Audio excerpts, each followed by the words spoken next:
Hello students, good morning. Welcome to chemistry concept. Chemistry zone में आपका स्वागत है। આજે આપણે સરસ મજાનો ટોપિક ભણવા જઈ રહ્યા છીએ, આલ્કલી ધાતુઓના સંયોજનોની સામાન્ય લાક્ષણિકતાઓ। આલ્કલી धातुओना संयोजनोनी बात छे अने ए संयोजनोनी सामान्य लाक्षणिकताओ शुं छे एनी आपणे चर्चा करवानी छे। स्टूडेंट्स, आ चेप्टर बधा थियरीना छे એટલે મોટા ભાગે બાળકોને એમ થાય કે ચલો ને વાંચી કાઢીશું, એવું ના હોય। આને વાંચવાથી કે ગોખવાથી કદી નથી આવડવાના। કેમ આના કન્સેપ્ટ મહત્વના છે તમને એ સમજાવું તો આ બ્લોક કેમિસ્ટ્રી જે છે એમાં કુલ S, P, D અને F જે 4 બ્લોક છે એ ધોરણ 11 અને 12 માં થઈને 4 બ્લોક કેમિસ્ટ્રીની બુકમાં છે। દરેક બ્લોકમાંથી એક પ્રશ્ન ગણો તમે તો કુલ 5 પ્રશ્નો કોઈ પી બ્લોકમાંથી રિપીટ થશે। કેટલા પ્રશ્નો ટોટલ? 5 પ્રશ્નો શેમાંથી મળશે તમને? બ્લોક કેમિસ્ટ્રીમાંથી। તો એક ક્વેશ્ચનનો 4 માર્ક ગણીએ તો કેટલા માર્ક્સનો વેટેજ ગણાય આનો? 20 માર્કનો। હંમેશા નીટ માટે સ્માર્ટ વર્ક કરવું પડે कि भाई जे क्वेश्चन पूछाय छे ने नीट में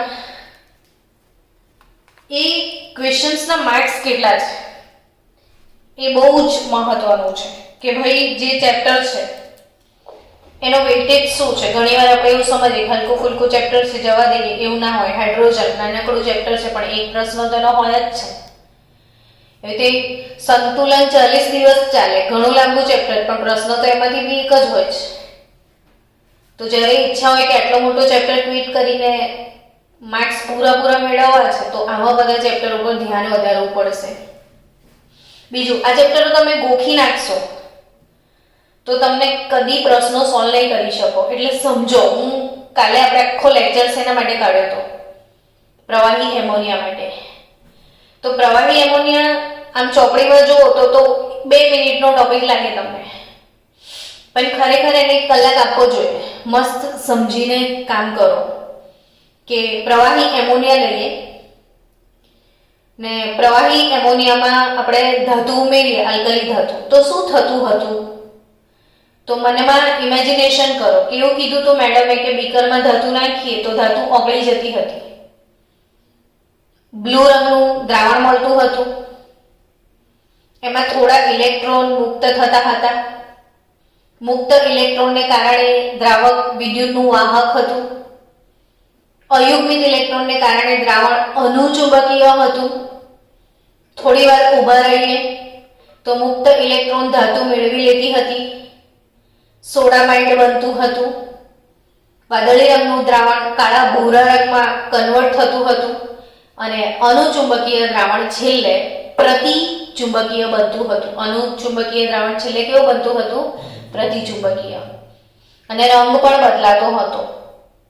તો આમાં જે સમીકરણ હતું કે ધાતુ plus x plus y mall ammonia, એમાંથી x મોલ અમોનિયાનો કેટલો ભાગ ધાતુ સાથે અમોનિએટેડ આયનમાં વપરાતો હતો અને y મોલ એમોનિયામાંથી ઇલેક્ટ્રોન મુક્ત થતા હતા। તો એવી જ હજી પણ ઘણી અગત્યની પ્રક્રિયાઓ સાથે આપણે ધીરે ધીરે આગળ વધીએ છે। આલ્કલી ધાતુઓના સંયોજનોમાં સૌથી પહેલી ચર્ચા આજે આપણે ઓક્સાઇડ અને હાઇડ્રોક્સાઇડ સંયોજનોની ચર્ચા કરીશું। ઓક્સાઇડ અને શેની? હાઇડ્રોક્સાઇડ સંયોજનો। હવે ઇમેજિન કરો કે ઓક્સાઇડ સંયોજનો એટલે શું? तो कि जे ऑक्सीजन साथेनी प्रक्रियाथी बने। तो हाइड्रोक्साइड संयोजनो एटले शुं? जे हाइड्रोक्साइड આયન સાથે બને. હવે ઓક્સાઇડ ને હાઇડ્રોક્સાઇડ નું સામાન્ય સૂત્ર વિચારો તો તમામ આલ્કલી ધાતુઓ +1 સંયોજક જ હોય. લી નાકી રબસે ફરિયાદ. કયા સમૂહના સભ્યો છે? બધા પહેલા સમૂહના. તો પહેલા સમૂહ વાળા કેટલા ઇલેક્ટ્રોન ગુમાવે? 1 ઇલેક્ટ્રોન ગુમાવે. એટલે એમનો મહત્તમ ઓક્સિડેશન આંક +1 થાય. તો આ તમામનો મહત્તમ ઓક્સિડેશન આંક +1 છે. એવી રીતે ઓક્સિજનનો ઓક્સિડેશન આંક -2. તો આ 1 અને આ 2, તો M2O સંયોજન બનશે. કયું સંયોજન બનશે? M2O. હાઇડ્રોક્સાઇડની ચર્ચા કરીએ તો ધાતુનો ઓક્સિડેશન આંક +1 ને હાઇડ્રોક્સાઇડનો -1. તો આનું 1, આનું પણ 1 એટલે MOH, M +1 OH -1 એટલે MOH પ્રકારનો હાઇડ્રોક્સાઇડ બને. કયા પ્રકારનો હાઇડ્રોક્સાઇડ બનશે? MOH. અને કયા પ્રકારનો ઓક્સાઇડ બનશે? M2O પ્રકારનો. તો આલ્કલી ધાતુઓના ઓક્સાઇડ M2O પ્રકારના અને હાઇડ્રોક્સાઇડ કઈ પ્રકારના? MOH. ફોર એક્ઝામ્પલ, સોડિયમનો ઓક્સાઇડ Na2O, પોટેશિયમનો ઓક્સાઇડ K2O, લી ના કી રબ સે ફરિયાદ. આ ઓક્સાઇડ. હાઇડ્રોક્સાઇડ KOH, સોડિયમનો NaOH, લિથિયમનો LiOH, RbOH, સીઝિયમ OH. બીજી એક સરસ મજાની વાત આજે શીખવાડું છું. બધા જ બાળકો ધ્યાનથી સાંભળો, સમજો ને એને વાગોળજો. તમારે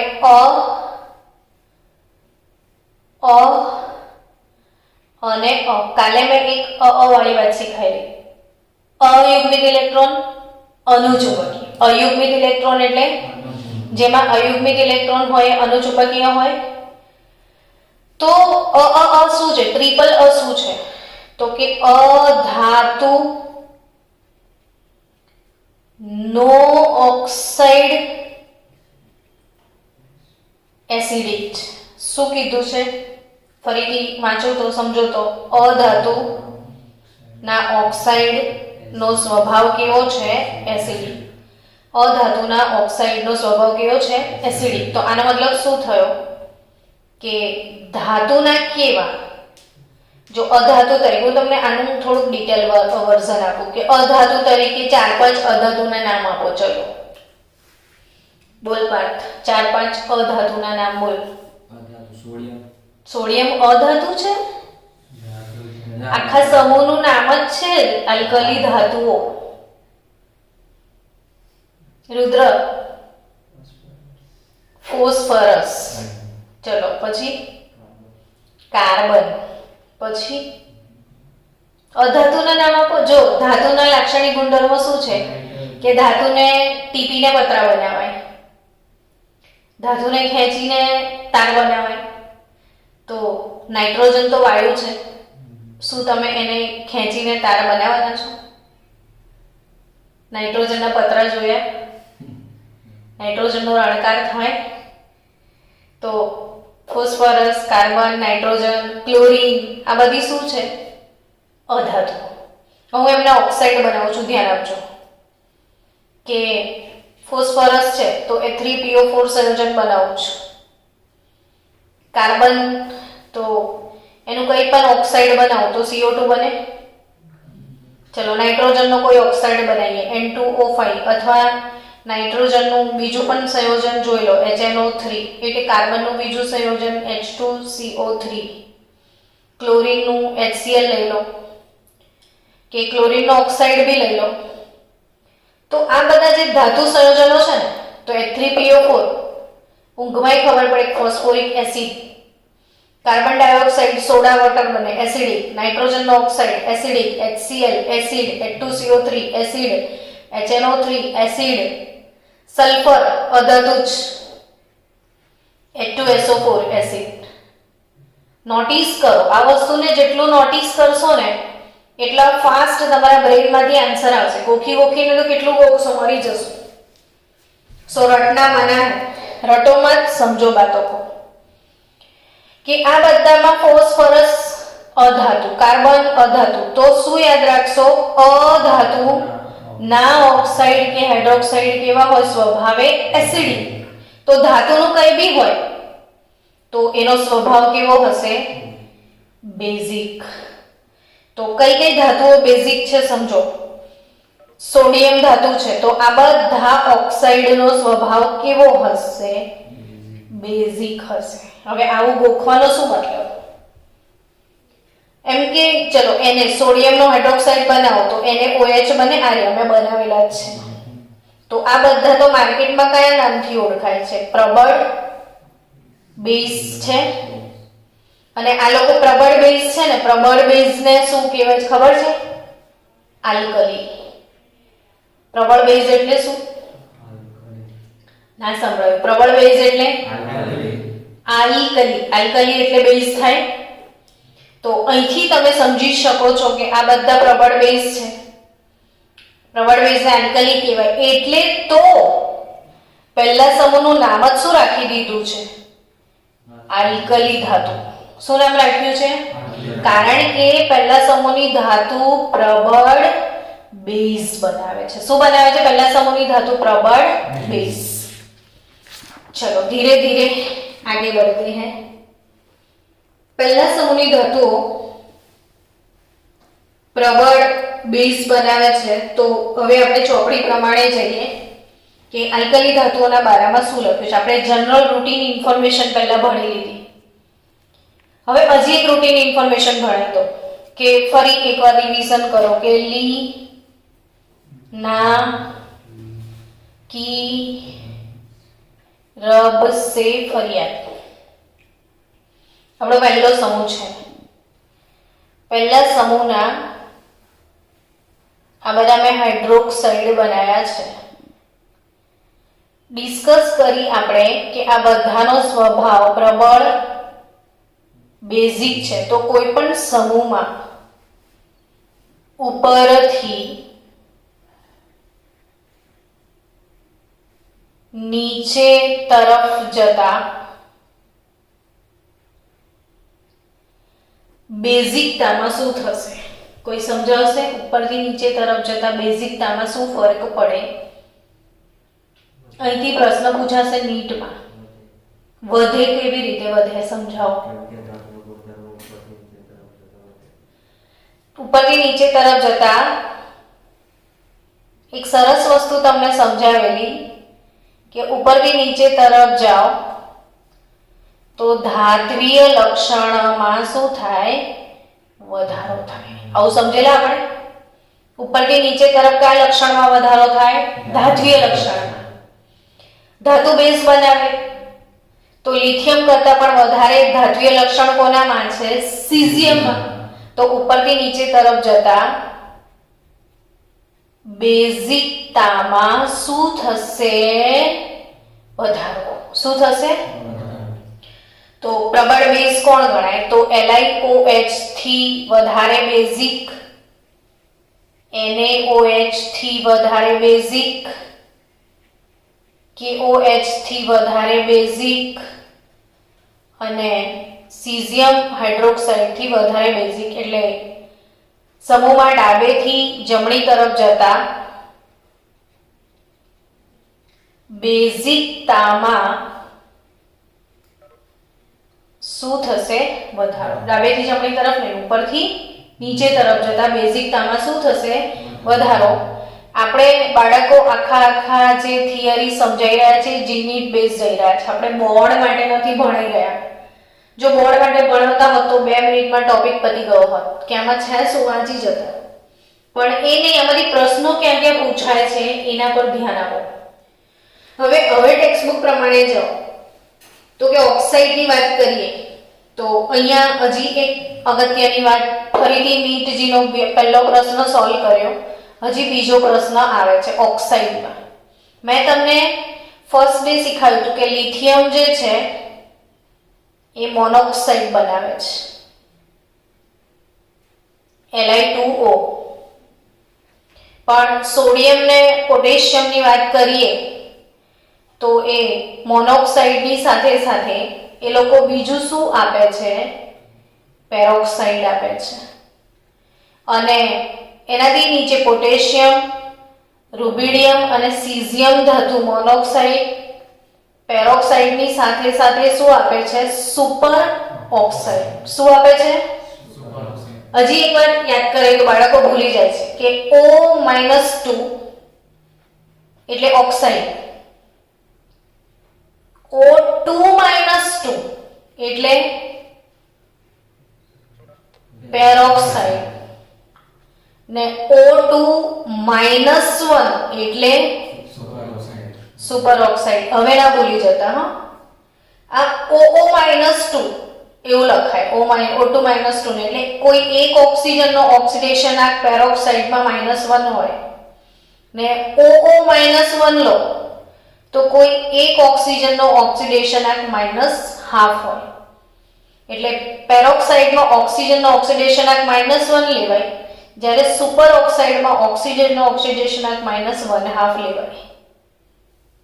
કેવી રીતે તો અમે સમજાવ્યું સાઈડ પર. OO-2 બે ના ભેગા -2 તો એકનો કેટલો?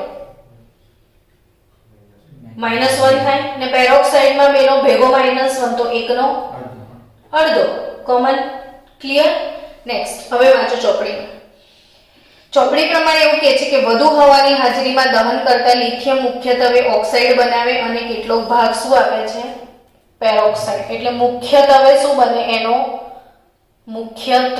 ઓક્સાઇડ ને કેટલોક ભાગ એમાં શું હોય? Li2O2 પેરોક્સાઇડ હોય. એટલે મોટા ભાગે મોનોક્સાઇડ બને એવું કહેવાય. નેક્સ્ટ સોડિયમ પેરોક્સાઇડ અને કેટલોક ભાગ પાછો શું હોય? એનો સુપર ઓક્સાઇડ. એટલે સોડિયમ પોટેશિયમ પેરોક્સાઇડ તો હોય, થોડો પેરોક્સાઇડ બી હોય ને કેટલોક ભાગ શેમાં હશે? સુપર ઓક્સાઇડમાં. એટલે આનો કેટલોક ભાગ સુપર ઓક્સાઇડમાં જશે. એવી રીતે ત્રીજું શું કીધું છે? પોટેશિયમ, રૂબિડિયમ, સીઝિયમ મોટા ભાગે શું બનાવે? Super oxide. કારણ કે આ જે મોટું લોગો છે ને M+O2 gives મોટું, તો જેમ કદ વધે, અહીંયા એક અગત્યનો જીનિટનો પાર્ટ છે, જેમ ધાતુનું શું વધે? કદ. લિથિયમ કરતા મોટો સોડિયમ, સોડિયમથી મોટો પોટેશિયમથી મોટો રૂબિડિયમ ને સૌથી મોટો કોણ? સીઝિયમ. જેમ કદ વધે તેમ સુપર ઓક્સાઇડની સ્થાયીતા વધે. સમજ પડી? શું કીધું મેં? જેમ તો આ સીઝિયમનો સુપર ઓક્સાઇડ સૌથી વધારે સ્થાયી હશે. હવે આગળ આ ધાતુ આયનોના કદ વધવાની સાથે સાથે પેરોક્સાઇડ અને સુપર ઓક્સાઇડની સ્થાયીત્વમાં પણ વધારો થાય એવું લખ્યું જ છે. અને એનું કારણ શું? લેટિસ ઉર્જા દ્વારા મોટા ઋણ આયનને મોટા ધન આયનો દ્વારા સ્થાયીતા આપવાનું છે.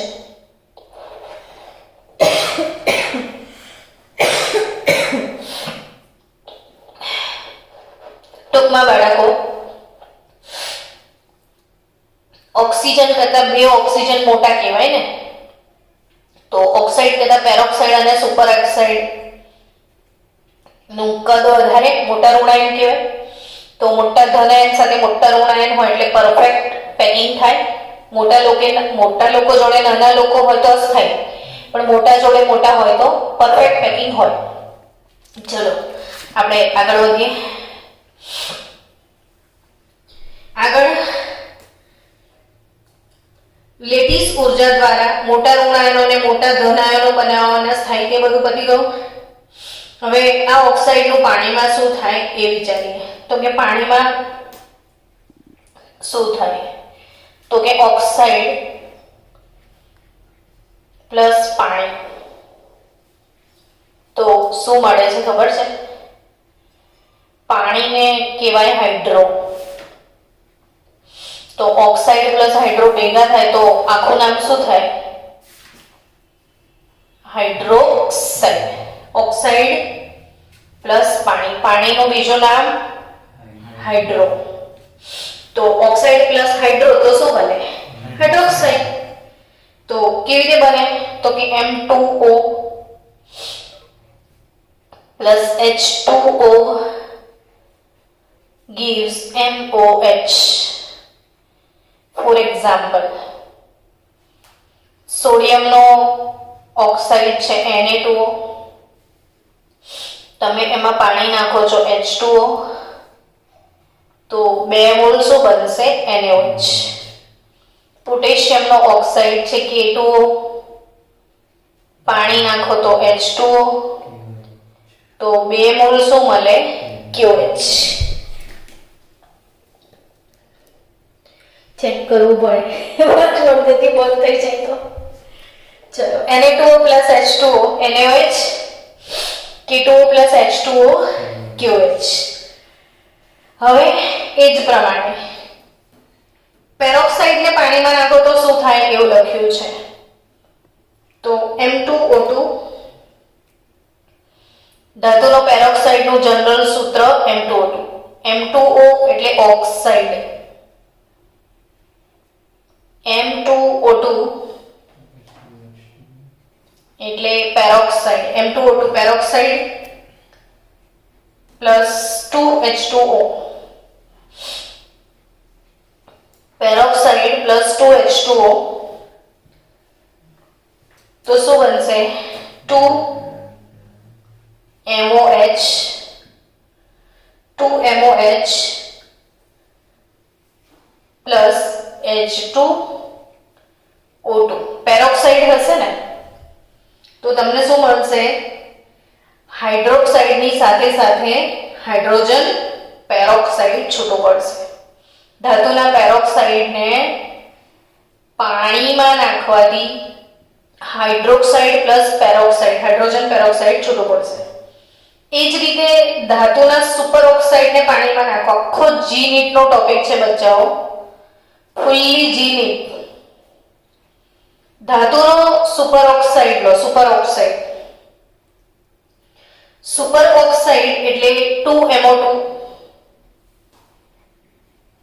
એમાં પાણી નાખી દો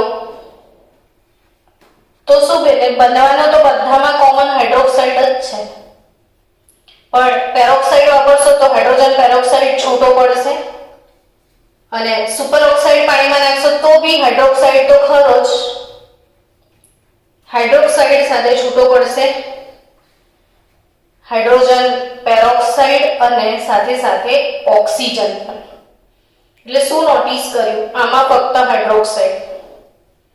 ચલો આપણે લખી દઈએ, ઓક્સાઇડ પ્લસ પાણી, પેરોક્સાઇડ પ્લસ પાણી, સુપર ઓક્સાઇડ પ્લસ પાણી. તો નિપજ તરીકે શું આવે? તો કે ઓક્સાઇડને પાણી નાખો તો શું આવે? હાઇડ્રોક્સાઇડ. આમાં પણ શું આવે? હાઇડ્રોક્સાઇડ. આમાં બી શું આવે? હાઇડ્રોક્સાઇડ. તો ઓક્સાઇડ પ્લસ પાણી શું આવશે? હાઇડ્રોક્સાઇડ. બધામાં હાઇડ્રોક્સાઇડ તો આવશે, પણ આમાં ફક્ત હાઇડ્રોક્સાઇડ આવશે. આમાં હાઇડ્રોક્સાઇડ પ્લસ હાઇડ્રોજન પેરોક્સાઇડ, આમાં hydroxide plus hydrogen peroxide plus oxygen. તો આ ડિફરન્સ ફરીથી બચ્ચાઓની જી ટોપિક છે. કેમેસ્ટ્રીનો સિલેબસ લાંબો ચાલે છે, એનું રીઝન જ આ છે કે એક એક ટોપિક એટલે એક કલાક જાય ને.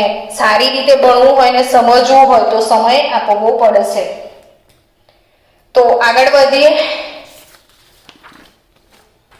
હજી આ ટોપિક કન્ટિન્યુ છે. હવે એના ગુણધર્મો જોઈ લો.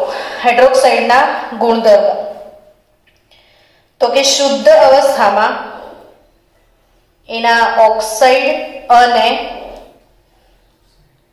પેરોક્સાઇડ, ઓક્સાઇડ અને બીજા કયા સંયોજનો? પેરોક્સાઇડ સંયોજનો શુદ્ધ હવામાં કેવા હોય છે? શુદ્ધમાં તો કે રંગ વિહીન હોય છે. શુદ્ધ અવસ્થામાં કેવા હોય છે? રંગવિહીન. પણ શું વાત કરી છે? સુપર ઓક્સાઇડ સંયોજનોની. તો કે સુપર ઓક્સાઇડ કેવા હોય છે? પીળા હોય છે. હું પીળી સ્કેચ પેન શોધતી હતી. સુપર ઓક્સાઇડ કેવા રંગના હોય છે? પીળા રંગના. પછી શું કીધું છે કે સુપર ઓક્સાઇડ સંયોજનોની ખાસિયત, એ લોકો બધા કેવા છે? અનુચુંબકીય. કેમ અનુચુંબકીય? તો કે સુપર ઓક્સાઇડમાં O2-1 હોય છે ને O2-1 તમે આણ્વીય કક્ષક ચિતાર દોર્યો હતો. આપણે આણ્વીય કક્ષક ચિતારવાના ચેપ્ટરમાં O2-1 નો જે આણ્વીય કક્ષક ચિતાર છે કેવો હતો? આણ્વીય કક્ષક ચિતાર કેવો હતો? અનુચુંબકીય. એટલે એને કલર બી આવ્યો. જો ઉપરવાળા પ્રતિચુંબકીય છે ને એટલે રંગ વગરના છે. અનુચુંબકીય હોય તો રંગીન જ હોય, કારણ કે એમાં અયુગ્મિક ઇલેક્ટ્રોન હોય. સુપર ઓક્સાઇડ સંયોજનો અનુચુંબકીય છે અને અકાર્બનિક રસાયણ વિજ્ઞાનમાં સોડિયમ પેરોક્સાઇડનો ઉપયોગ, એટલે ફરીથી યાદ રાખજો, સોડિયમ પેરોક્સાઇડ Na2O2 એક લાઈન એટલે નીટ જીનો કરોડ રૂપિયાનો એક ક્વેશ્ચન. એક લાઈન એટલે કેટલા રૂપિયા? 1 કરોડ રૂપિયા. ને Na2O2 અકાર્બનિક રસાયણમાં કયા કર્તા તરીકે વર્તે છે? ઓક્સિડેશન કર્તા તરીકે વર્તે છે. તો આ પૂરું થયું ફક્ત એક જ ફકરો ઓક્સાઇડ અને હાઇડ્રોક્સાઇડ સંયોજનોના બારામાં. હવે એના પછી તમને કોયડો આપ્યો છે. જો 10 પોઈન્ટ પ્રશ્ન પૂછ્યો છે કે O2 શા માટે અનુચુંબકીય છે? તો સિમ્પલ ફંડા. CO2 માં શું હોય? K+ ને O2-1. CO2 માં K+ ને O2-1. O2-1 શું છે? તો કે સુપર ઓક્સાઇડ. સુપર ઓક્સાઇડ કેવો હોય? અનુચુંબકીય. એટલે CO2 નો સ્વભાવ કેવો છે? અનુચુંબકીય. પછી એને લખ્યું છે π2p આણ્વીય કક્ષકમાં એક અયુગ્મિક ઇલેક્ટ્રોન રહેલો છે. તો તમે આણ્વીય કક્ષક ચિતાર યાદ કરો. આણ્વીય કક્ષક ચિતાર દોર્યા છે ખરા ને? કે કોઈ દિવસ દોર્યા જ નથી? દોર્યા હતા. એમાં છેલ્લે બે પેલા π2px બરાબર π2py કક્ષકો હોતી હતી ને એમાં એક અયુગ્મિક ઇલેક્ટ્રોન હોય ને O2 હોય ને તો એમાં પેરિંગમાં હોય બધું. ચલો, ઓક્સાઇડ સંયોજનોની પાણી સાથેની પ્રક્રિયાથી મળતા હાઇડ્રોક્સાઇડ સંયોજનો બધા બેઝિક છે, પ્રબળ બેઝ છે, પાણીમાં સરળતાથી ઓગળી જાય છે, ગરમી ઉત્પન્ન કરે છે. આનું કારણ, કેમ ગરમી ઉત્પન્ન કરે છે? તો તીવ્ર જલીયકરણ થાય.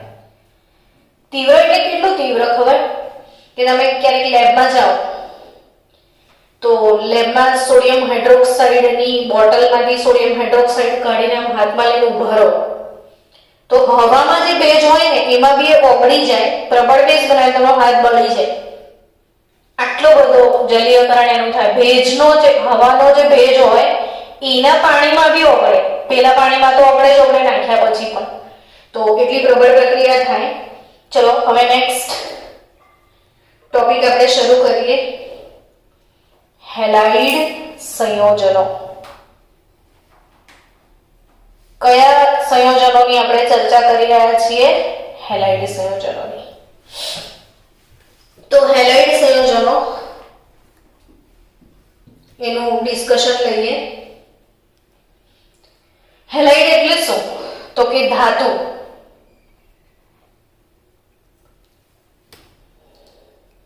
Plus halogen. ધાતુને સામાન્ય રીતે આપણે એમ કહીએ, મનીષ તારો એમ બહુ ફેમસ છે, મંકીનો બી એમ થાય. તારે કયો રાખવો છે? તો ધાતુ બદલી એક સંયોજનને હેલોજન -1 તો ધાત્વીય હેલાઇડ MX પ્રકારના બનશે. એટલે આલ્કલી ધાતુઓના જે હેલાઇડ સંયોજનો છે એની ટાઈપ કઈ છે? MX type. કઈ ટાઈપ છે? ફોર એક્ઝામ્પલ, સોડિયમનો ક્લોરાઇડ શું થાય? NaCl. સોડિયમનો બ્રોમાઇડ NaBr. સોડિયમનો iodide Na, KCl, KBr, KI. આ બધા હેલાઇડ સંયોજનો છે. બાળકો, તમે પણ જ્યારે પણ NCERT વાંચવા બેસો તો એને વાંચવી કઈ રીતે? તો કે એક એક લાઈન વાંચવાની ને વાંચતા વાંચતા એક એક લાઈનને સમજી ને આવી રીતે મુદ્દાસર એના પોઈન્ટ બનાવવાના. બીજા દિવસે તમે ટેસ્ટ આપો ને તો આ રીતે જ લખવાનું બધું. કેમ કે તમારે 11માના બોર્ડની એક્ઝામની તો ચિંતા જ નથી. તમારે શેની તૈયારી કરવી છે? નીટની. તો નીટ માટે બોર્ડની થિયરી ગોખવાની જરૂર નથી. શું ગોખશો, શું કરશો તૈયાર? મોસ્ટ આઈએમપી થિયરી, જેને અહીં કે પોઈન્ટ વાઇઝ લખો. એટલે બીજા દિવસનો ટેસ્ટ કેવો હોવો જોઈએ? Point wise. મેઇન વસ્તુઓ, જેમ કે આ પેરોક્સાઇડ રંગ વગરના હોય છે, સુપર ઓક્સાઇડ ખાલી પીળા રંગના હોય છે, અનુચુંબકીય છે, એવી રીતે હેલાઇડ સંયોજનોના બારામાં શું વાતો કરી છે જુઓ. તો કે આલ્કલી ધાતુઓના હેલાઇડ સંયોજનો MX પ્રકારના હોય, ઊંચા ગલન બિંદુવાળા, રંગવિહીન, ઘન સ્ફટિક સંયોજનો. એટલે એની લાક્ષણિકતા એવી આપી છે કે એ લોકો સ્ફટિકમય છે. મીઠું ને જ વિચારો ને, NaCl ઘરમાં જોયું જ છે ને? જોયું છે બધાએ? તો મીઠાનો ગાંગડો દરેકે જોયો છે? ગાંગડો મીઠાનો, એને સ્ફટિક કહેવાય. શું કહેવાય એને? સ્ફટિક. તો એનો સ્વભાવ કેવો છે? સ્ફટિકમય. બીજું, મીઠું પ્રવાહી તો છે જ નહીં. કઈ અવસ્થામાં છે? ઘન અવસ્થામાં હોય, સ્ફટિકમય હોય. ને ગલન બિંદુ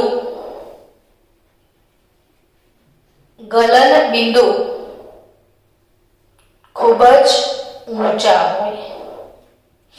સ્ફટિકમય છે, ઘન સ્વરૂપ છે ને એના ગલન બિંદુ કેવા છે? ઊંચા. ચલો બીજી વાત કરીએ આગળ. આ સંયોજનોને યોગ્ય ઓક્સાઇડ, હાઇડ્રોક્સાઇડ અથવા કાર્બોનેટ એની જલીય હાઇડ્રોહેલિક એસિડ સાથેની પ્રક્રિયાથી બનાવી શકાય છે. એટલે શેની ડિસ્કસ કરી છે? તો કે બનાવટની. કેવી રીતે બનાવવાના? તો એવું ના હોય કે સોડિયમ લો, ક્લોરીન લો ભેગા કરતો. પણ એવું કહે છે કે આ સંયોજનોના શું લો? કાં તો ઓક્સાઇડ લો, કાં તો હાઇડ્રોક્સાઇડ લો. જેમ કે હું એનો હાઇડ્રોક્સાઇડ લઉં, NaOH. એની પ્રક્રિયા જલીય એસિડ HCl જોડે કરું તો તમારે જાતે જ તમને મનમાં ઇમોશન આવશે. શું બને વિચારો? તો કે OH અને H, પાણી દૂર થયું. Na અને Cl માંથી શું બને? NaCl. એટલે હાઇડ્રોક્સાઇડની હાઇડ્રોહેલિક એસિડ સાથેની પ્રક્રિયાથી હેલાઇડ બન્યા કે નહીં? બીજું એ કોની સાથે પ્રક્રિયા કરવા કે છે? કાર્બોનેટ સાથે. ચલો, હું સોડિયમનો કાર્બોનેટ લઈ લઉં, N2O3. કાર્બોનેટ સાથે HCl ની પ્રક્રિયા કરું તો 2 મોલ HCl જોઈશે, તો 2 mall NaCl plus H2O plus CO2 દૂર થઈ જશે તો પણ મને હેલાઇડ મળ્યું. ટૂંકમાં હવે ફરીથી 5 મિનિટ આપો બનાવટને કે બનાવાય કઈ રીતે આ સંયોજનો? તો કે ધાતુના શું લો? ઓક્સાઇડ અથવા હાઇડ્રોક્સાઇડ અથવા કાર્બોનેટ. કાર્બોનેટ એટલે શું? એ તો ખબર છે ને તમને? CO3 - 2. એના કાર્બોનેટના સંયોજનોની પ્રક્રિયા એસિડ સાથે કરો તો તમને મળશે ધાત્વીય હેલાઇડ સંયોજનો. તો આ રીતે ધાત્વીય હેલાઇડ બનાવાય. હવે આગળની લાઈન તરફ જાઓ. આ બધા જ હેલાઇડ વધુ ઋણ સર્જન એન્થાલ્પી ધરાવે છે. હવે આનો મતલબ શું? સર્જન એન્થાલ્પીનો શું મતલબ થાય? તો કે શબ્દમાં સ્વાદ છે. સર્જન એટલે શું? બનાવો. તો જ્યારે આ ધાતુના હેલાઇડ બનશે કોઈ પણ રાસાયણિક પ્રક્રિયા થાય ને ત્યારે બે વસ્તુ થાય, કાં તો ઉષ્મા શોષાય કાં તો ઉષ્મા છૂટી પડે. શોષાય તો ઉષ્મા શોષક પ્રક્રિયા ને છૂટી પડે તો ઉષ્મા શોષાય તો ઉષ્મા શોષક પ્રક્રિયા કહેવાય, પણ ઉષ્મા મુક્ત થાય તો કેવી પ્રક્રિયા કહેવાય? ઉષ્મા ક્ષેપક કહેવાય. શોષાય તો શોષક ને મુક્ત થાય તો ક્ષેપક. તો આ જે તમે હમણાં બનાવટની પ્રક્રિયાઓ બનાવી ને બધી આ 2-3 પ્રક્રિયાઓ લખી, તો એ પ્રક્રિયાની પણ જ્યારે સર્જન એન્થાલ્પી એટલે શું? તો કે આ શુદ્ધ ધાતુ તત્વ સ્વરૂપે લેવું પડે. શુદ્ધ ધાતુ સોડિયમ લીધો 2 મોલ ને એમાં ક્લોરીન ગેસ નાખ્યો, તત્વ સ્વરૂપે લેવું પડે અને શું બને? Sodium chloride. ત્યારે ઊર્જા બહુ બધી મુક્ત થાય અને એ વખતે જે ઊર્જા મુક્ત થાય એને શું કહેવાય? સર્જન એન્થાલ્પી. એને શું કહેવાય? સર્જન એન્થાલ્પી. તો એક વાક્યમાં એકદમ તમે બહુ જ ઈઝી ગોઈંગ કહી શકો કે કોઈ પણ વસ્તુનું સર્જન થાય.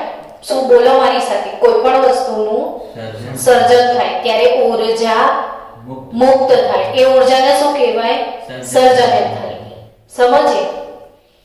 તો સર્જન એન્થાલ્પી એ લોકોની બહુ ઊંચી છે. કેમ કે આ જે ધાતુઓ છે પ્રબળ દાનેશ્વરી છે. કાશ કોઈ આए और मेरा एक इलेक्ट्रॉन, तो हेलोजन ने શું છે?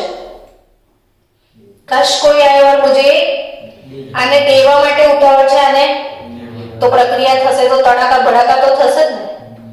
જબરજસ્ત ભડાકા ભેર પ્રક્રિયા થશે ને ભડાકા ભેર પ્રક્રિયા થશે તો બહુ બધી ગરમી બહાર ફેંકાશે ને એ ગરમીને શું કહેવાય? સર્જન એન્થાલ્પી. તો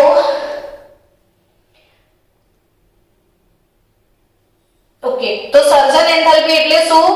તો કે આ સંયોજનો બને છે તો ધડાકા ભેર પ્રક્રિયા થાય છે, ઉગ્ર પરિસ્થિતિમાં થાય છે, બહુ બધી ગરમી મુક્ત થાય છે, એટલે કહેવાય છે કે આના સર્જન એન્થાલ્પી બહુ જ ઊંચા છે. હવે આગળ વધીએ. આલ્કલી ધાતુઓના ફ્લોરાઇડની વાત કરી છે. આલ્કલી ધાતુઓના ફ્લોરાઇડ એનું ફોર્મેશન સર્જન એન્થાલ્પી.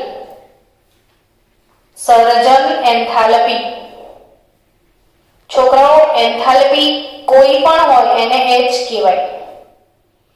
કોઈ બી એન્થાલ્પીના ફેરફારને ડેલ્ટા H કહેવાય ને સર્જનને ઇંગ્લિશમાં શું કહેવાય ખબર છે? ફોર્મેશન. ઇંગ્લિશમાં સર્જન માટે કયો શબ્દ છે? ફોર્મેશન. અને અહીંયા નાનો f લખાય. તો ફોર્મેશન એન્થાલ્પી ડેલ્ટા H અને આ ફોર્મેશન એન્થાલ્પી ડેલ્ટા H0 પ્રમાણિત ફોર્મેશન એન્થાલ્પી અથવા પ્રમાણિત સર્જન એન્થાલ્પી ડેલ્ટા F0. અને એ એવું કહે છે કે આલ્કલી ધાતુના ફ્લોરાઇડનું મૂલ્ય સમૂહમાં ઉપરથી નીચે તરફ જતા ઓછું ઋણ થતું જાય છે. એટલે લી, ના, કી, રબ, સે આ બધાના ફ્લોરાઇડ અને આ બધાના ફ્લોરાઇડની સર્જન એન્થાલ્પીનું મૂલ્ય સમૂહમાં ઉપરથી નીચે તરફ જાઓ તો ઓછું ઋણ થાય. અર્થાત કે લિથિયમ ક્લોરાઇડ બને ત્યારે વધુ ઊર્જા મુક્ત થાય અને સીઝિયમ ક્લોરાઇડ બને ત્યારે ઓછી ઊર્જા મુક્ત થાય. એટલે સીઝિયમ ક્લોરાઇડ લગભગ ઓછો જ થાય છે. એમ બી દેખો ને, સીઝિયમનો સાઇઝ ઘણો મોટો ને ફ્લોરિન કેવડો નન્નાસા મુન્નાસા બચ્ચા. તો આ જોડી જ કેવી લાગે છે? મેરેજ કરવા લાયક લાગે છે? તારું બરિયામાં જેવું લગ્ન થતું હતું ને એવું લગ્ન લાગે છે? હા કે ના? ચલો આગળ વધો. પછી શું કહે છે? આલ્કલી ધાતુના ક્લોરાઇડ, બ્રોમાઇડ અને આયોડાઇડ સંયોજનો માટે ફોર્મેશન એન્થાલ્પીનું મૂલ્ય તેનાથી બરાબર ઉલટું જોવા મળે છે. તો આ ફક્ત કોની ચર્ચા કરી તમે? ફ્લોરાઇડની. જ્યારે બીજા બધા માટેનું ઊંધું સીન જોવા મળે છે ને કોઈ પણ ધાતુ માટે ફોર્મેશન એન્થાલ્પીનું મૂલ્ય ફ્લોરાઇડથી આયોડાઇડ તરફ ઓછું ઋણ થાય છે. એટલે ફ્લોરિન, ક્લોરિન, બ્રોમિન થી કઈ તરફ જાઓ? આયોડિન તરફ જાઓ તો ફોર્મેશન એન્થાલ્પીનું મૂલ્ય ઓછું ઋણ, ટૂંકમાં સૌથી વધારે ફોર્મેશન એન્થાલ્પી ફ્લોરાઇડની હોય ને ઓછી કોની હોય? આયોડાઇડની. ચલો હજી આગળ વધો. ગલન બિંદુ અને ઉત્કલન બિંદુ ફરીથી નીટજીના જ બધા ટોપિક છે આજે. ગલન બિંદુ અને ઉત્કલન બિંદુ શું કે છે એની ચર્ચા કરીએ. ગલન બિંદુ અને શું? ઉત્કલન બિંદુ. તો ગલન બિંદુ ઉત્કલન બિંદુની ચર્ચા કરીએ તો એ ફ્લોરાઇડ, ક્લોરાઇડ, બ્રોમાઇડ અને બીજું શું? આયોડાઇડ. ફ્લોરાઇડ, ક્લોરાઇડ, બ્રોમાઇડ અને આયોડાઇડ. તો શું લાગે છે? તમે પહેલા ગેસિંગ્સ કરો. કોના ઊંચા હશે એવું લાગે તમને? ઊંચા ગલન બિંદુ, ઉત્કલન બિંદુ કોના હશે? તો કે ફ્લોરાઇડના. એટલે હવે અને પરીક્ષામાં પ્રશ્ન કઈ રીતે બનાવશે ખબર છે?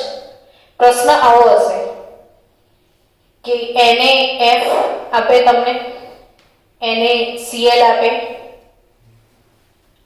NaBr આપે ને NaI, 4 ઓપ્શન આપી દે. સવાલ શું પૂછશે?